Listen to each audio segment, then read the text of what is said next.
semaine passée, ne sois pas paresseux, ne sois pas celui qui croise les bras, celui qui somnole un tout petit peu, la pauvreté te surprendra.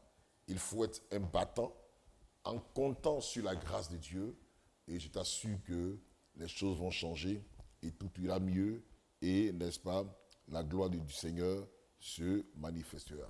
Nous avons un Dieu vivant, nous avons un Dieu puissant, nous avons un Dieu qui ne ment pas, nous avons un Dieu qui continue de se manifester, qui continue d'agir, qui continue de se glorifier dans notre vie.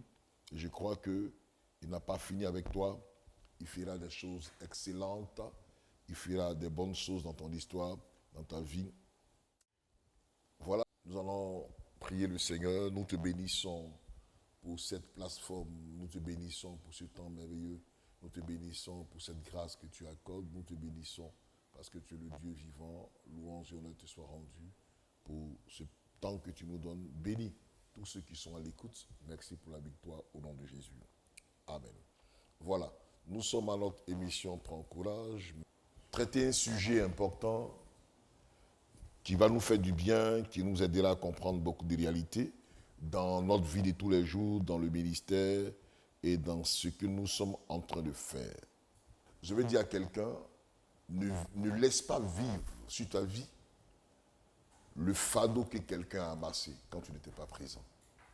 Ça veut dire, ne porte pas le fardeau de quelqu'un d'autre pour en souffrir. Qu'est-ce que je veux dire par là? Il y a une personne qui a sémé ce qui est négatif et c'est toi qui es chargé de vivre le malheur qu'il a, n'est-ce pas, il a permis, le malheur il a entraîné dans la famille ou le malheur qu'il a entraîné dans la vie de tout un chacun. Je reprends mon sujet. N'accepte pas de vivre, n'est-ce pas, les conséquences de la vie de quelqu'un. Je pense que c'est encore bien dit. N'accepte pas de vivre les conséquences. Quelqu'un commet une erreur, des tragiques. Il fait des choses qui ne sont pas bien. Et il doit subir cela. Et c'est toi qui en payes le prix. Je vous conte une histoire. Il y a des jumeaux qui sont aux États-Unis. Aux États-Unis. Ils se ressemblent tellement que le frère jumeau a commis une erreur. Et en partant commettre l'erreur, il a porté le vêtement de son frère jumeau pour aller commettre, n'est-ce pas, l'erreur qu'il a commise. Sachant que un jour son frère allait, n'est-ce pas, porter le vêtement. Et dans les enquêtes avec les caméras, etc., ils ont découvert que la chemise ou le vêtement appartenait à l'autre jumeau. Et ils l'ont condamné pendant que ce n'est pas lui qui a commis, n'est-ce pas, la faute de son frère. Et son frère ne voulait pas dire que c'est lui la victime. Il a dit, mais si vous avez découvert que c'est mon frère jumeau et que les caméras ont découvert que c'est lui, c'est que c'est lui. Vous voyez?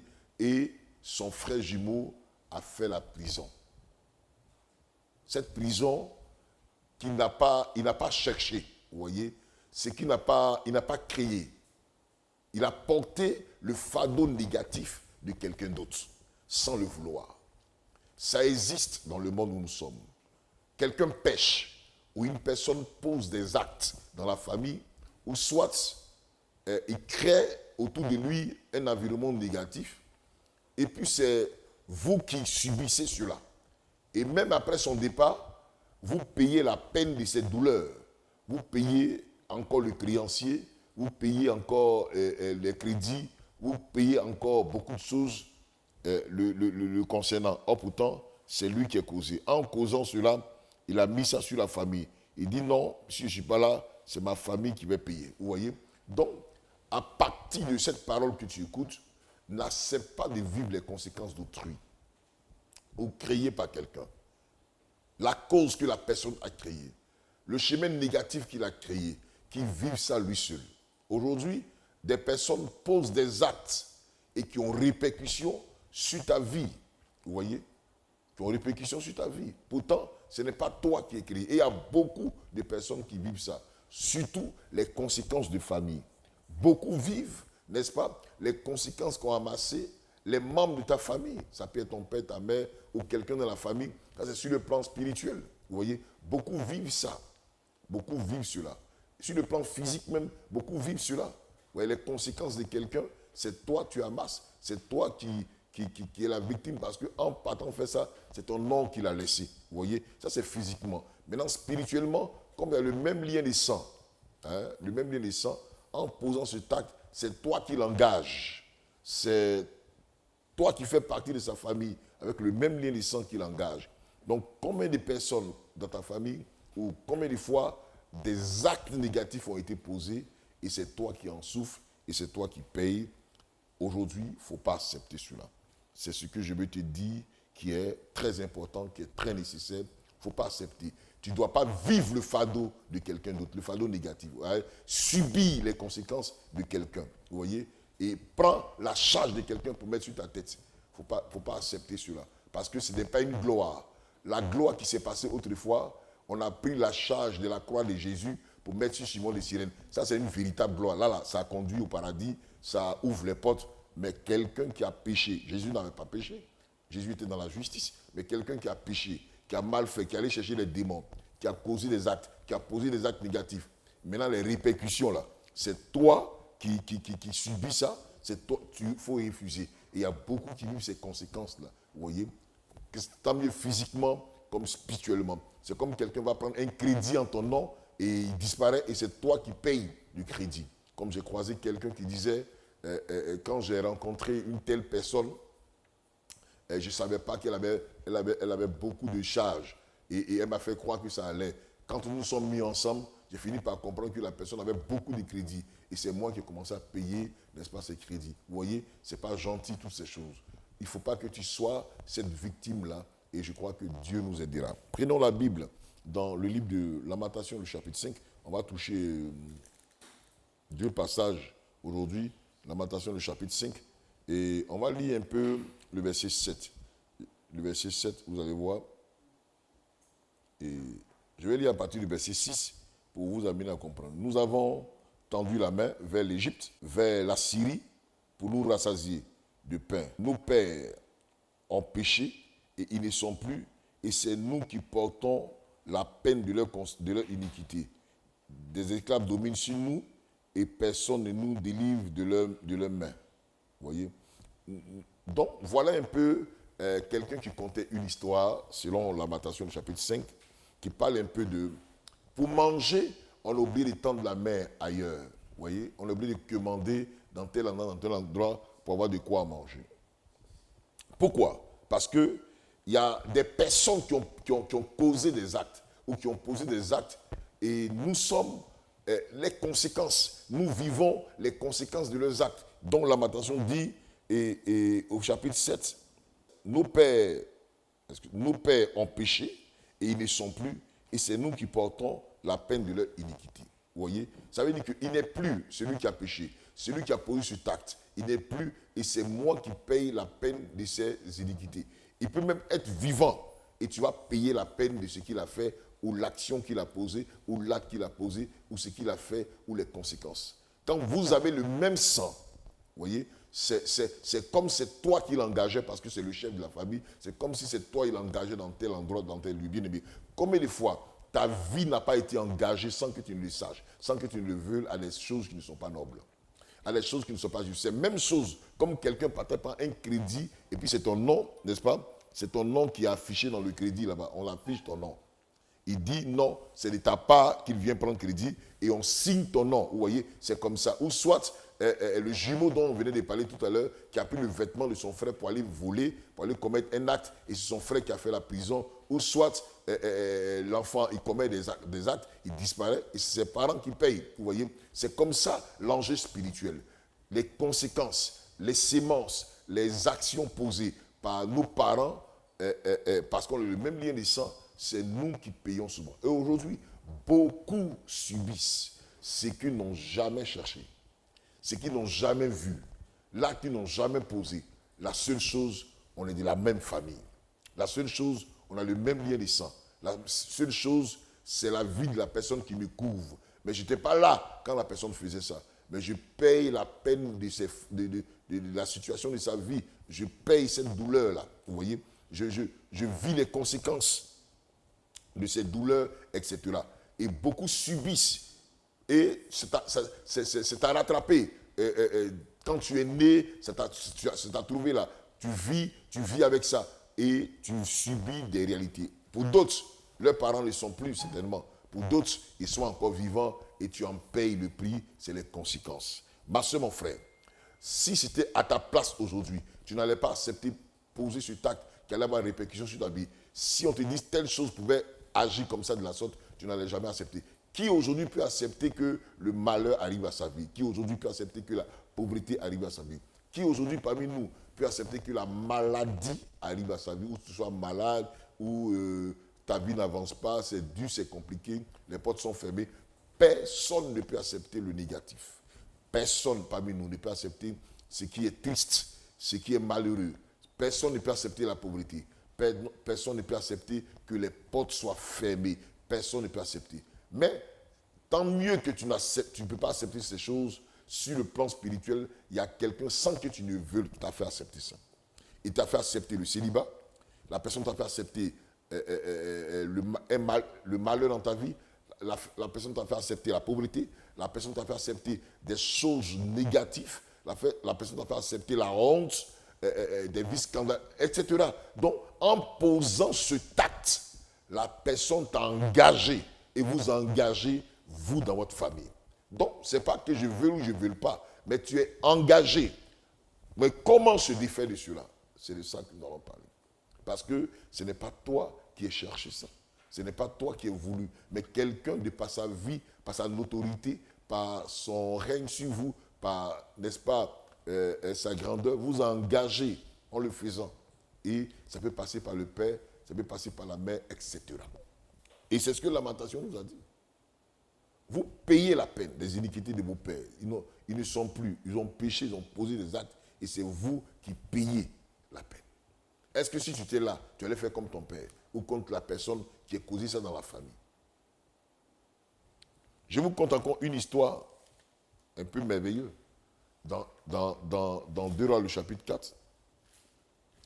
Dans 2 Rois, le chapitre 4, vous allez voir l'histoire de cette veuve qui, n'est-ce pas, a perdu son mari qui était homme de Dieu, qui était prophète. Et son mari, en mourant, a laissé crédit sur la terre, beaucoup de crédit. En principe, la dame devait être épargnée, mais comme c'est son mari, et le créancier sous-entend que les deux ont bouffé ensemble. Peut-être qu'elle n'est même pas informée que son mari a pris ça. Mais le créancier, il s'en fout. Ou soit, le monsieur, il a engagé sa famille, il a mis sa famille en garant. Donc, la veuve est prise par le créancier et le créancier bloque ses enfants tant qu'elle ne rembourse pas. Mais son mari est mort, il pouvait avoir pitié. Mais c'est le même, c'est la vie commune, c'est la vie d'ensemble. Il a posé un acte, pas merveilleux, mais il a posé un acte pour emprisonner sa famille. Il a posé un acte pour ridiculiser sa famille. Il a posé un acte pour que sa famille soit dans la honte. Et il n'est pas là. Et c'est sa famille qui pose des actes, qui souffre de la situation, qui aujourd'hui subit les conséquences du mal que a posé le père. Regardez un peu. Donc, il y a beaucoup de personnes qui m'écoutent, qui vivent ça, ces réalités-là. Il ne faut pas sous-estimer.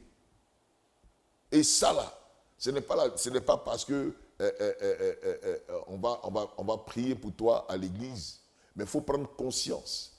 Il faut savoir pourquoi tu souffres. Il faut qu'on te dise que c'est ça. Parce que quand on touche le nœud du problème, ça peut t'aider. Ça peut t'aider. Donc, l'on peut souffrir de cela. Et cette veuve-là a souffert de ça. Une femme d'entre les femmes des fils des prophètes cria à Élisée en disant, ton serviteur, mon Seigneur, est mort. Et tu sais que ton Seigneur craignait l'Éternel. Or, le créancier est venu pour prendre mes 2 enfants, en fait, ses esclaves. Élisée lui dit, Que puis-je faire? Pourquoi?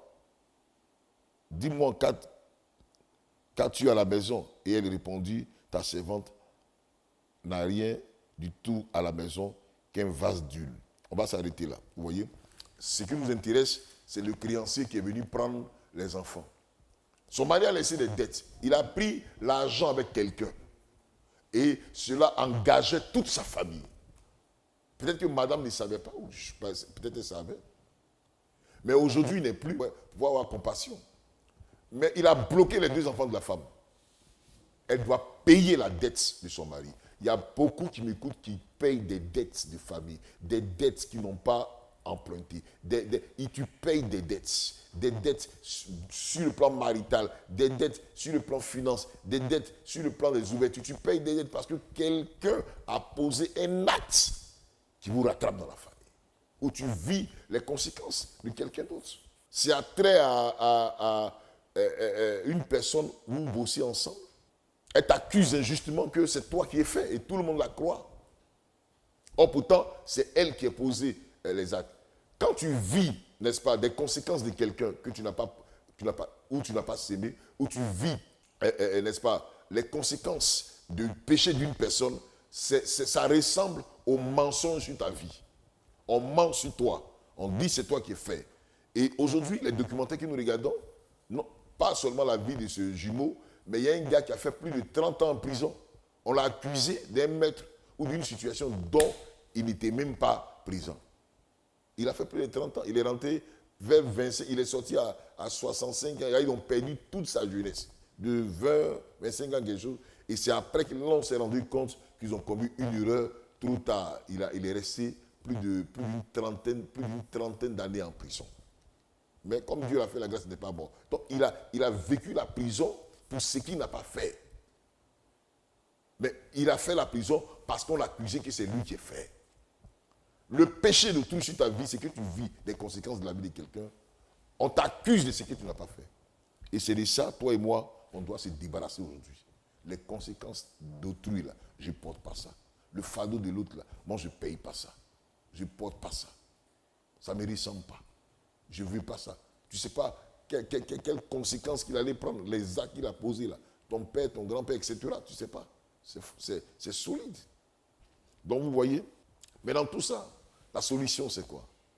Quand nous voyons la lamentation de Jérémie, c'est clair que c'est compter sur le Seigneur. C'est faire recours à Dieu pour sa vie. Et refuser de vivre les conséquences des autres sur ta vie. Il ne faut pas accepter ça. Refuse. Refuse parce que ce n'est pas toi qui as posé l'acte. Ce n'est pas ta sémence. C'est comme Jacob, il travaille pendant 7 ans pour Rachel et puis on lui donne Léa. Celle pour qui il n'a pas travaillé, c'est celle qu'on lui a donnée. Il devait travailler encore 7 autres années, 14 ans, pour des rien comme ça. Donc souvent tu subis les conséquences de la vie des autres. De ce que les autres ont fait. Parce que vous êtes liés quelque part. Vous voyez? C'est dangereux. Et plusieurs personnes subissent cela. Donc, la solution, c'est de compter sur la grâce de Dieu et refuser cette action-là. Te débarrasser de ça. Prier contre ça. Et ne même pas accepter. Je refuse de vivre le fardeau de quelqu'un qui est un mauvais fardeau. Je refuse. Et nous, quand nous partons un peu plus loin, dans ce que nous venons de toucher, la veuve, son mari, a pris des crédits. Et elle subissait, après le départ de son mari, les enfants ont été pris. Mais dans cette période-là, il y avait un homme comme Élisée, un prophète authentique. C'est elle qui va changer, c'est lui, pardon, de par son ministère, qui vont changer les données des choses. Si ça se change, tu peux être délivré de ça. Tu peux sortir de là. Vous savez, elle avait de l'huile à la maison. Il a dit, prends plusieurs bouteilles. Lorsqu'elle a rempli, il dit, vends. Elle a vendu, elle a remboursé, n'est-ce pas, ses créanciers. Je proclame sur la vie de quelqu'un, c'est ma prière, que tu rembourses à ceux aux actes qui ont été posés dont tu étais absent. Oui, que Dieu te fasse la grâce de te débarrasser de cela, que tu rembourses, que ça ne soit plus un fardeau contre toi, que ça ne soit plus une pression contre toi, contre ta vie, contre tes enfants, contre tout ce que tu fais. Il y a une manière de le faire pour rembourser. Je refuse et Dieu, n'est-ce pas, me dira. Donc, bien aimé, voilà un peu l'exhortation que je voulais apporter de ce que tu souffres, la pression que tu as, le fardeau que tu as. Aujourd'hui, je connais plein de personnes en Europe. Ils ne travaillent que pour les familles ici. Ils ne travaillent que pour les familles. Et là-bas, ils se cherchent. Et tu vois les conditions de vie, mais le peu qu'ils gagnent, c'est 2 000, 3 000 euros là. Tout vient à Abidjan pour la famille. Et lui, il se cherche là. Dans la neige, dans le soleil, sur beaucoup de situations difficiles. C'est pas bon. Oui. Et plusieurs sont victimes de cela. Vivent le fardeau d'une autre personne que je ne mérite pas. Mais négativement, ce n'est pas un bon fardeau aussi. Tu peux sortir de là. Élisée a permis à cette femme veuve de sortir de cette emprise-là. De sortir de là. Par la puissance de Dieu. Tu peux sortir de là. Tu peux cesser de porter ces lourds fardeaux qui ne te concernent pas. Parce que c'est dans la famille, où il y a le même lien de sang quelque part. Tu peux refuser ça. Cette pauvreté qui se manifeste, qui est dans la famille, sémée par quelqu'un, et toi tu as vu les conséquences. Le célibat, même chose. Tout ça là, c'est des choses qui sont sémées dans la famille. Et parce que tout le monde ne se marie pas, toi aussi ça t'arrive. Tu luttes pour avoir un mari. Même quand tu as eu un mari, c'est un mari nerveux, frappeur, insulteur, maudit, il ridiculise. C'est tout ce que tu peux avoir. Un mari, ce n'est pas un mari. Toi, on te donne ce qui est gâté. Non. Tu dois refuser cela. Refuse. Ou tu habites tout dans rond. Dans la famille, on a sémé, on allait prendre la pauvreté. C'est toi qui subis. Tu ne manges pas, tu tournes en rond, tu doubles les gens, tu te comportes mal, rien ne va. Réfléchissons à ça. Et que la grâce de Dieu soit sur nos vies. Et que ce ne soit pas ta vie. C'est vrai, tu es né d'une famille, je ne sais pas quelle famille, mais il y a beaucoup de choses qui sont passées. Toi, sois protégé de tous ces œuvres négatifs. Et tu verras, n'est-ce pas, la gloire du Seigneur dans ce que tu fais. Tu verras la main de Dieu puissante se manifester. Donc voilà un peu notre exhortation. Je ne suis pas prêt à vivre le fardeau d'une autre personne. Hein? Négativement. Ça, non. Je n'étais pas là. Et puis, on vient m'encaisser de l'argent. Non, c'est lui-là qui a pris de ta part. Mais je n'étais pas là. Et c'est ce qui se passe aujourd'hui. Donc, Dieu nous bénisse et que Dieu nous donne de comprendre ce message, ce merveilleux message. Et je pense que ça va nous aider et ça va t'aider à t'équilibrer, à ne pas te laisser faire. Ça va t'aider à savoir te prendre parce que c'est nécessaire. Ça va t'aider et c'est ce qui est important. Chaque endroit, je vais dire, a un principe. Vous voyez? Donc, donne-toi ce principe de vie. Moi, je n'accepte pas ça. Moi, voilà ce que je vais devenir. Quitte sous tutelle désormais. Quitte sous pression. Et la gloire de Dieu se manifestera. Shalom. Shalom. C'était une exhortation pour vous encourager. Pour dire, je refuse de vivre le fardeau de quelqu'un d'autre sur ma vie. Négativement. Ou d'être les conséquences du péché de quelqu'un dont je ne mérite pas. Je refuse. Parce qu'on ne sait pas ce qu'il y a dedans. Dieu est souverain et Dieu est bon. C'était cette exhortation qu'il voulait vous apporter. On va prier le Seigneur. Tu ne sais pas pourquoi tu traverses cette situation. Tu vis des réalités. Et ça est dans la famille certainement. Ou soit tu t'es rendu compte de toutes ces choses qui fatiguent ta vie. Parce qu'il y a une sémence quelque part familiale. Mais nous allons prier ce matin. Nous allons prier cet après-midi afin que la gloire de Dieu se manifeste et que la gloire de Dieu te donne d'être efficace. Seigneur, je prie pour tous ces bien-aimés. Merci pour la victoire que tu leur donnes. Merci également pour tous ceux qui traversent des moments difficiles, qui vivent des réalités et qui ont tout fait, mais cette situation demeure. Seigneur, merci de leur révéler tout ce qu'ils vivent, tout ce qui est conséquence de famille, ou soit des membres de famille qui ont posé des actes qui ont répercussions sur ces personnes. Daigne les délivrer, Père, et agis et donne-leur de voir ta gloire. Merci pour ce que tu fais, pour ta main puissante qui est étendue pour libérer tous ces bien-aimés, afin de ne plus subir les conséquences d'autrui ou d'une autre personne négativement. Merci pour la victoire que tu donnes à chacun, au nom de Jésus. Amen. Amen. Shalom chez vous.